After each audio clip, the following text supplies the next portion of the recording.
오늘 하나님께서 주신 말씀 같이 좀 보겠습니다. 마가복음 12장 43절로 44절의 말씀입니다. 두 절의 말씀을 다 같이 한 목소리로 함께 읽겠습니다. 시작. 예수께서 제자들을 불러다가 이르시되 내가 진실로 너희에게 이르노니 이 가난한 가루는 엉금함에 넣는 모든 사람보다 많이 넣었도다. 그들은 다 그 풍족한 중에서 넣었거니와 이 가부는 그 가난한 중에서 자기의 모든 소유 곧 생활비 전부를 넣었느니라 하시니라.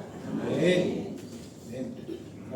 저희는 지난 시간에 마가복음 12장 중반부를 산자의 하나님, 사랑의 하나님이라는 제목으로 좀 살펴봤고요. 사두개인과 예수님 그리고 서기관과 예수님의 대화를 함께 저희는 좀 봤습니다. 빨간 펜을 들고 사람들의 틀린 점을 지적을 하고 율법의 중심에 담겨있는 사랑의 마음을 알아보지 못했던 사두개인들이 있었고, 그리고 율법의 중심에 있는 것이 하나님을 사랑하고 이웃을 사랑하는 것, 그것을 알고 깨달았었던 서기관의 대화를 함께 보았습니다. 그리고 우리도 마지막 부분에 이야기 나눈 것처럼 폴 브랜드라고 하는 그 선교사처럼 다른 사람의 아픔을 향해서 먼저 손을 내밀어주는 사랑의 사람이 되자라는 그런 말씀을 함께 나누었습니다.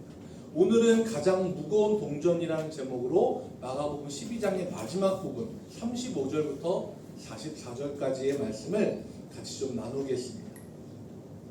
여러분들은 취미가 어떤 게 있으신지 모르겠는데 저는 영화를 보는 걸 되게 좋아합니다. 그리고 저는 이제 사실 가리지 않고 봐요. 킬링 타임용 영화, 그냥 아무 생각 없이 보면서 막 재미있게 보는 영화도 좋아하는데 명작, 대작이라고 불리는 것들을 몇 번씩 반복해서 보는 조금 이상한 취미도 가지고 있습니다.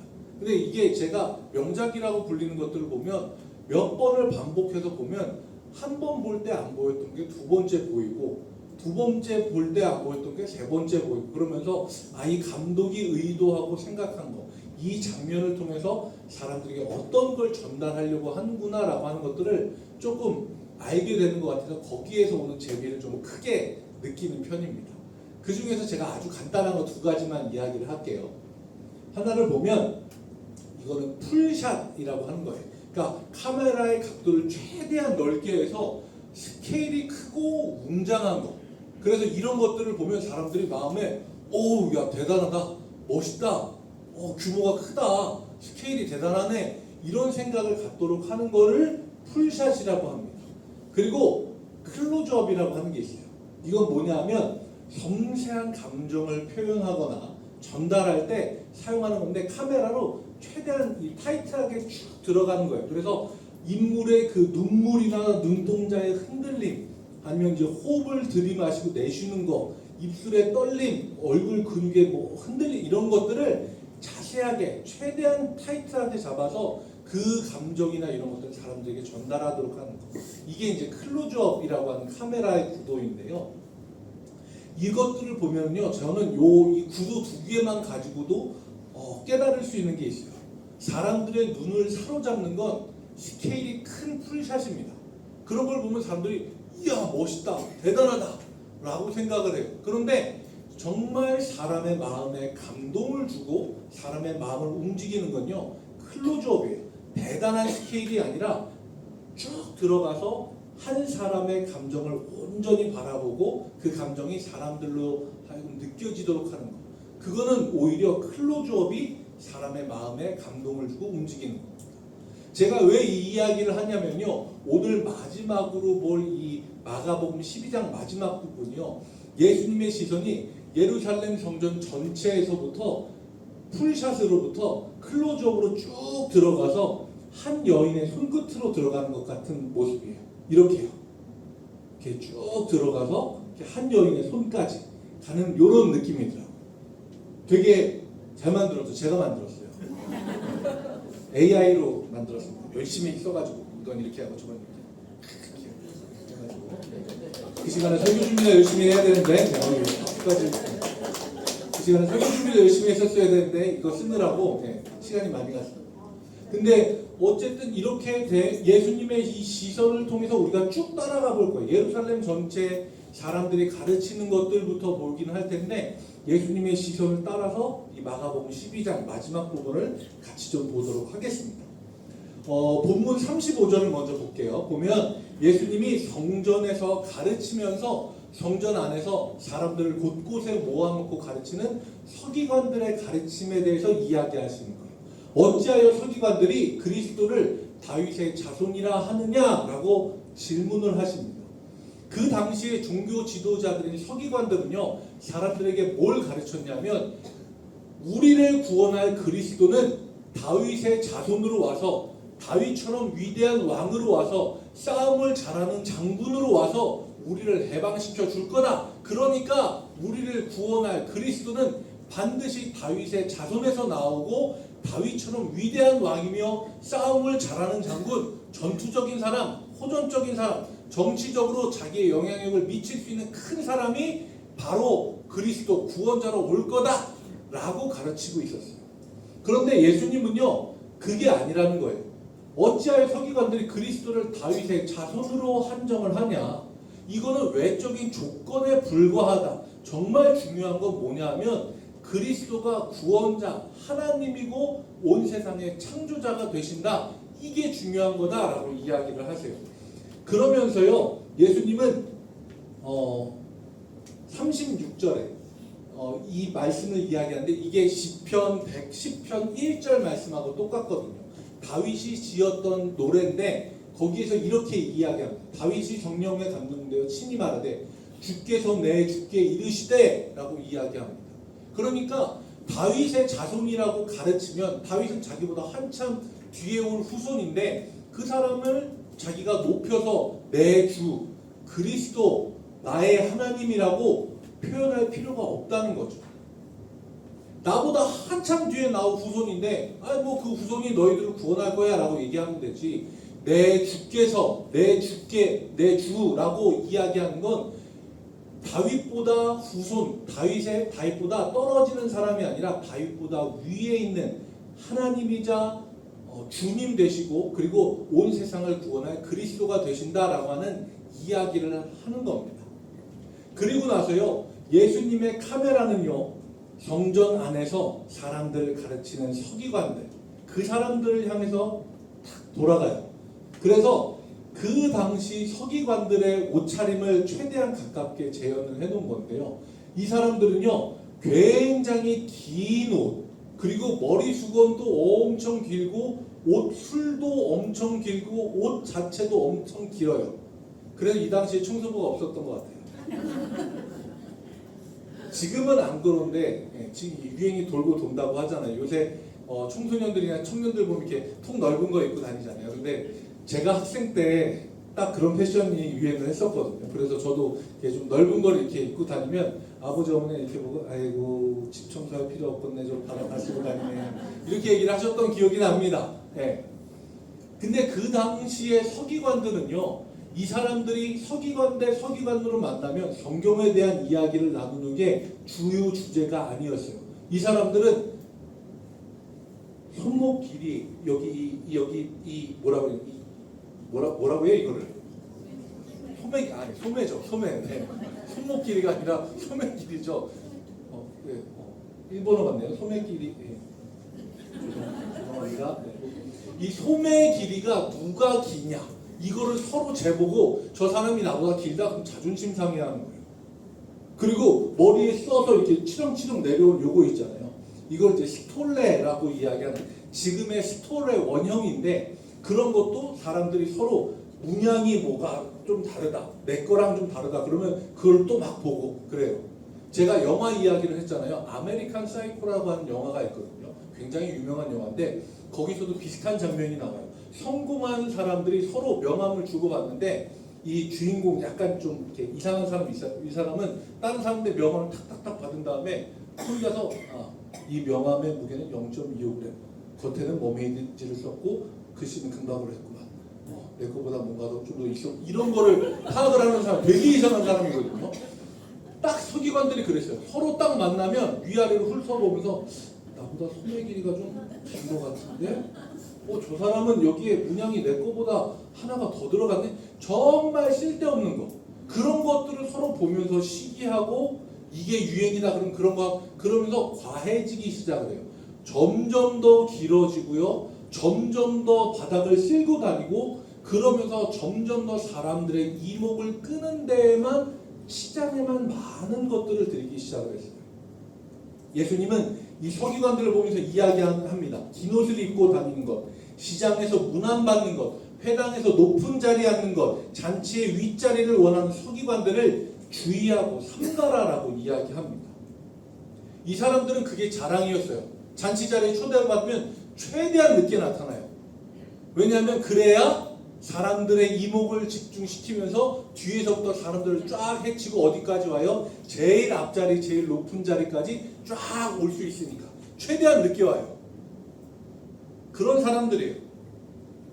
예수님은요, 이 사람들의 마음속을 들여다보시는 분이에요. 그래서 다음 거를 보여주시면 예수님이 마치 현미경으로 들여다보는 것처럼, 그래서 예수님은 그들의 속을 들여다보고 이렇게 이야기하십니다. 40절 말씀을 보면 그들은 과부의 가산을 삼키며 외식으로 길게 기도하는 자니 그 받는 판결이 더욱 중하리라 라고 이야기합니다.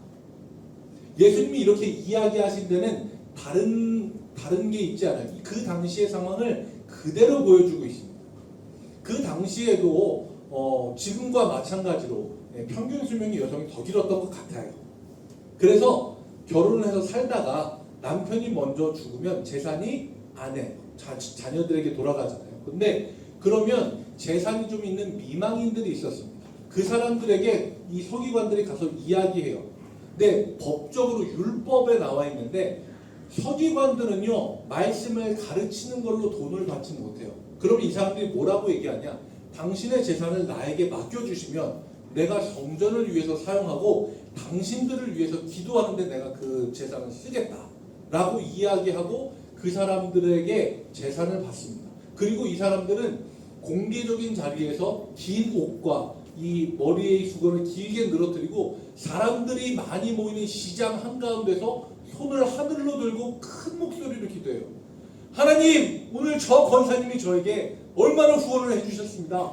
저분에게 축복을 해주십시오. 이렇게 하는 거예요.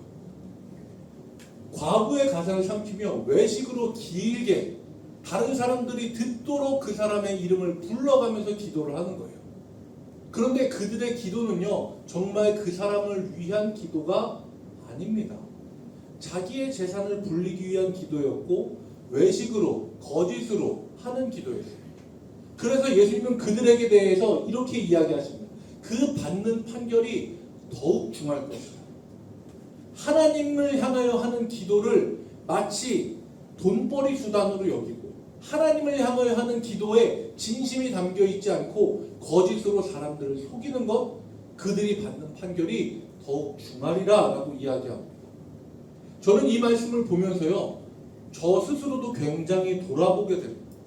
혹시 내가 그렇지 않을까? 내가 더 중한 판결을 받을 사람은 아닐까? 하나님의 말씀 앞에 비춰보면요, 마음에 두려움이 없는 사람은 없을 겁니다. 저는 이 말씀을 보면서 저 스스로에게 던지는 질문이자 경고처럼 보이더라고요. 이 목사, 혹시 너 성도님들 위해서 기도하면서 혹시나 이런 마음으로 기도하지나? 저에게 던지는, 예수님이 저에게 주시는 질문과 경고의 말씀으로 저는 받아들였습니다. 예수님의 카메라는요, 이제 서기관들을 향해서 보시는 게 아니라 어디를 향해 가냐면요, 성전 앞에 놓여진 헌금함으로 클로즈업해서 들어갑니다. 보면은요, 마가복음 12장 41절에 나와 있는데 예수께서 헌금함을 대하여 앉으사 우리가 어떻게 헌금함에 돈 넣는가를 보셨어요. 여러 부자는 많이 넣는데 라고 되어 있습니다. 그 당시에 성전에 놓여 있었던 헌금함을 최대한 재현해 놓은 게 이 모양이거든요. 위에는 넓고요, 밑에는 좁게 되어 있어요. 왜냐하면 그 당시 이제 동전, 지금처럼 뭐 지폐를 쓰는 게 아니라서 동전을 이렇게 넣으려고 하면 옆으로 흘리거나 빠질 수 있기 때문에 동전 입구를 최대한 넓게 만듭니다. 그리고 이게 안으로 모여져서 들어가게 이렇게 깔때기처럼 했는데요. 이 구조의 장점이자 단점이 그거예요. 장점은 흘리지 않고 잘 모을 수 있어요. 근데 단점은 뭐냐면 이 동전이 안에 떨어져서 따당 떨어지는 소리가 나팔과처럼 바깥으로 크게 울려 퍼지면서 나오게 되어 있는 게 단점입니다. 그런데요, 그 당시 예루살렘 성전 앞에 이 헌금함이 13개가 각각 다른 목적대로 놓여 있었어요. 그래서 부자들은요, 어떻게 하냐면 이 헌금함 앞에 가서 동전을 와르르 쏟아 넣습니다. 그러면 소리가 어떻게 나겠어요? 쨍쨍쨍쨍 확 나요. 그 다음에 옆에 가서 또 동전을 확 넣어요. 그러면 와, 이거를 자랑처럼 하는 거예요. 성전에 들어가기 전에 나 이렇게 헌금 많이 낸다 하면서 와 넣고 들어가는 거예요. 어떤 부자들은 많이 넣는 거예요. 그러면서 사람들이 옆에서 아니 보지도 않고 있는 사람들의 귀를 자극합니다. 소리가 나팔처럼 나잖아요. 한 번, 두 번 나는 게 아니라 13번이 나는 거예요. 그러면 사람들은 이야, 저 사람은 하나님으로부터 복을 받은 대단한 사람이다. 저렇게 헌금도 많이 하고 하나님께 헌신하는 대단한 사람이다. 부자들은 그걸 노리고 하는 거고요. 사람들은 그걸 보면서 대단하다 박수를 쳐주는 상황입니다. 그 상황을 보시고 계신데 행색이 초라한 한 과부가 나타나서 두 랩돈을 그 안에 넣습니다. 제가 실제 크기를 보여드릴게요. 얼마나인지 아시겠죠? 손에 그 손가락 한 마디가 꽉 차지 않을 정도의 동전 크기예요. 옛날 토큰 정도 크기면 이해하기 쉬우실까요? 한 5원쯤 되면 쉬우실까요? 그리고 가볍기도 되게 가벼워요. 저도 이제 이걸 갖고 오신 분이 계셔서 한번 이렇게 들어봤는데 너무너무 가벼워요. 금속처럼 되어 있긴 한데 너무 얇아요.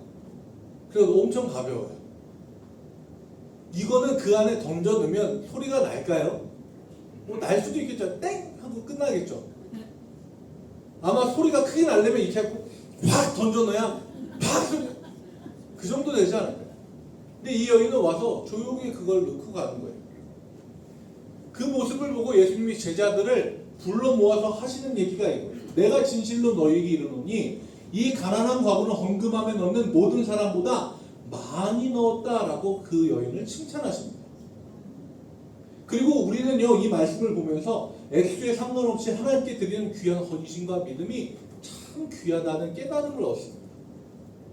그런데요, 말씀을요 볼 때 딱 이 클로즈업만 해서 보면 안 되고요, 풀샷으로도 봐야 돼요.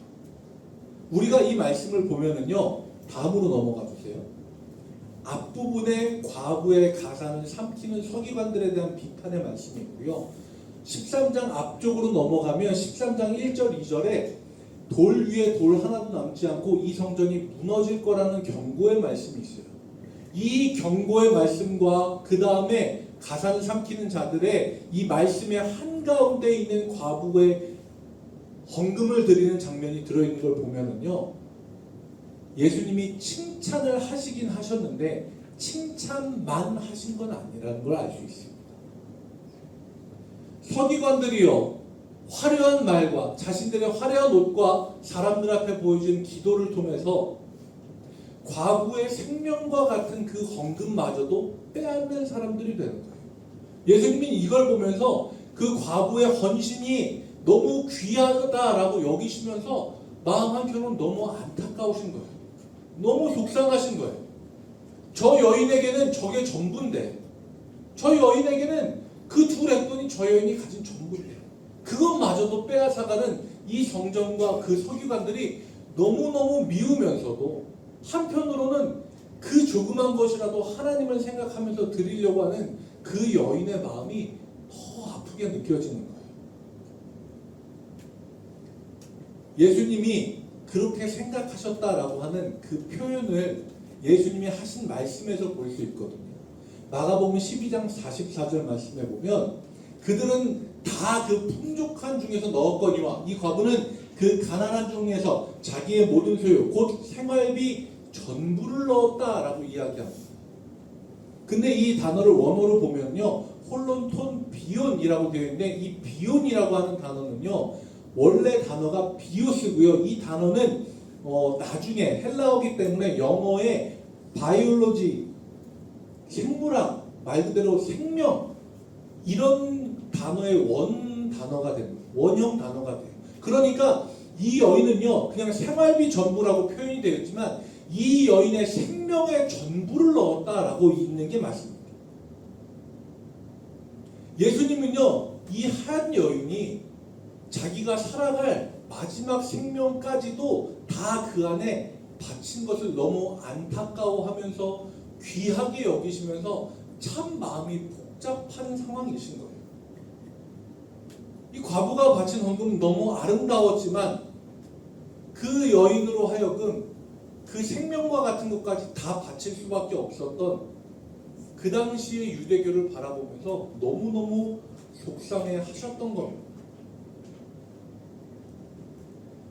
부자들은요 넉넉한 중에 남는 잉여물들을 넣으면서 사람들에게 겉모습을 과시했지만 이 여인은 자신의 생명을 깎아서 생명의 전부를 하나님께 드렸습니다. 그래서요 예수님이 보시는 예수님의 저울에서는요 화면을 바꿔주시면 이 여인이 넣은 정말 손가락 한마디도 안 되는 그 두 잎이 세상 그 어떤 금화보다 가장 무거운 동정으로 예수님에게는 여겨진 것입니다. 예수님의 이 카메라는요 클로즈업해서요 이제 우리의 마음의 중심을 보십니다. 서기관들처럼 그럴듯한 신앙의 경력이나 사람들에게 칭찬받기 위한 종교적인 기노 우리는 그런 것들을 자랑해서는 안 됩니다. 우리의 시간, 물질의 일부를 들이면서 내 생명의 중심은 여전히 내가 꽉 쥐고 있는 그런 부끄러운 모습이 우리 마음의 중심에 있지는 않은지 우리는 되돌아보아야 제가 좋아하는 시인이 있습니다. 많지 않거든요. 시 쪽은 잘 몰라가지고 근데 이동현 목사님이 워낙 시인 뭐 이런 거 막 좋아하시고 막 찬양도 타령처럼 부르시고 막 그래가지고 그 덕에 저도 이제 곁다리로 이제 시 뭐 한두 개 보고 이거 좀 좋은데 뭐 이렇게 하면서 이게 보고 하는데 한민복이라고 하는 시인이 있습니다. 이분은요 산문시를 좀 쓰시는 분이에요. 그러니까 시긴 시인데 함축적인 언어로 쓰긴 쓰는데 뭐 당신의 눈동자는 호수 뭐 이렇게 짧은 거 말고 산문시 이야기처럼 시를 쓰시는 분이에요. 이분이 쓴 산문시 중에 눈물은 왜 짠가라고 하는 그 작품이 있습니다. 그 내용을 살펴보면 이래요. 청년 한민복이 첫 시집을 내고 적은 원고료를 들고 어머니를 모시고 설렁탕집에 간다. 어머니는 나는 고기 누린내가 싫다 하시며 자신의 뚝배기에 들어있던 고기 건더기들을 모조리 건져 아들의 뚝배기 안으로 밀어넣었다. 아들은 어머니가 고기를 싫어해서가 아니라 자신을 먹이려고 거짓말을 하신다는 것을 알기에 눈물이 핑 돈다. 아들의 마음을 눈치챈 어머니는 무한한 마음을 감추려고 깍두기 국물을 아들의 뚝배기에 부어주며 고기 더 넣으니까 싱거워질 수 있어. 이거 먹고 든든하게 너 하고 싶은 거 해. 그때 아들의 눈에서 눈물방울 하나가 뚝배기 안으로 툭 떨어진다. 그리고 속으로 이렇게 중얼거린다. 눈물은 왜 짠가? 이게 이 여인의 이 시인의 산문시거든요. 어머니가 건져내서 아들의 그릇에 담아준 고기 몇 점은요 무게로 따지자면 뭐 100g이나 될까요? 적은 무게겠죠. 근데 그 안에는 가난하게 글 쓰면서 배골물면서 살아가는 자식을 향해서 자기의 모든 걸 다 넘겨주는 어머니의 생명이 통째로 담겨 있기에 그 어떤 진수성찬보다 무겁고 짭짤한 식사가 되었다라고 저는 생각합니다. 과거의 그 둘의 눈에는요 그런 피눈물 같은 생명의 무게, 하나님을 향한 전부의 헌신이 담겨 있었습니다. 하나님은 우리의 직분이나 오래된 신앙의 연수, 헌금의 액수나 우리가 하나님을 향하여 얼마나 많은 지식을 갖고 있는지 그런 걸 보지 않으십니다. 오늘 예배를 드리며 하나님 앞에 내어놓는 우리 마음의 중심을 보십니다. 겉보기에는 좀 초라해 보이는 두레돈 같아도 내 삶과 생명을 하나님께 온전히 의탁하는 그 가난한 중심을 드리는 여러분들이 되시기 바랍니다. 그리고 하나님은 우리의 공동체 가운데 원하고 계신 것이 또 있습니다. 가장 연약한 자의 가장 가벼운 동전이 가장 무겁게 대우를 받는 하나님의 나라가 우리의 교회 가운데 이루어지길 원하십니다. 이번 한 주간을 살아가는 동안 여러분들 세상에 어떤 큰 스케일의 무언가를 보더라도 주눅들지 않고 내 일상의 가장 작은 자리이지만 하나님을 향해 진실하게 드리는 두 랩돈이 있는 여러분들이 되시기 바랍니다.